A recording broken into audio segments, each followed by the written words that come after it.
AI effect ఎట్లుందంటే current ఇన్వెస్ట్మెంట్స్వి Google కానీ open AI కానీ ఆంథ్రాపిక్ కానీ ఓకే ఈ పెద్ద పెద్ద కంపెనీస్ ఏవైతే ఉన్నాయో వీళ్ళందరూ ఈవెన్ ఎక్స్ఏఐ కూడా వీళ్ళు స్పెండ్ చేస్తున్న మనీ ఏమో టూ మచ్గా ఉంది, వాళ్ళకు వస్తున్న రిజల్ట్ ఏమో చాలా లీస్ట్ ఉంది.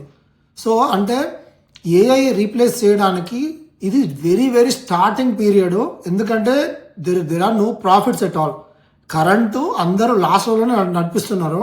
ఈవెన్ ఓపెన్ ఏఐ ఏం చెప్పిందంటే రీసెంట్ టైంలో వాళ్ళకి ప్రాఫిటబిలిటీ రావడానికి 2028 అవుతుంది అని చెప్పేసి అంటున్నారు. ఓకే, అట్లనే ఆంథ్రాపిక్ కూడా ఆల్మోస్ట్ 2029 2030లోనో వాళ్ళు ప్రాఫిటబుల్ అవుతారు. సో కరెంటు వీళ్ళు స్పెండ్ చేసే మనీ అంతా ఓకే ఆల్మోస్ట్ లాంగ్ రన్కి స్పెండ్ చేయాలి. అది స్పెండ్ చేసిన తర్వాత వాళ్ళ కాస్ట్ కటింగ్ చేసి ఆ తర్వాత ప్రాఫిటబిలిటీకి రావడానికి చాలా టైం పడుతుంది. ఈవెన్ టెస్లా కూడా 2008లోనో 2009లోనో స్టార్ట్ అయితే టెస్లా ప్రాఫిటబిలిటీకి 2020లోనో 2021లోనో వచ్చింది.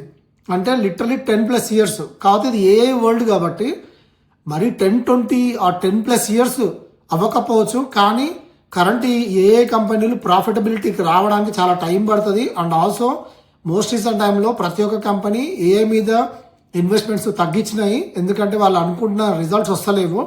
ఓకే, ఎందుకంటే చిప్స్ కాస్ట్ ఎక్కువ ఉంది, ఎగ్జిక్యూషన్ కాస్ట్ ఎక్కువ ఉంది. కాబట్టి at this point of time వాళ్ళకి అంత రిజల్ట్ లేదు.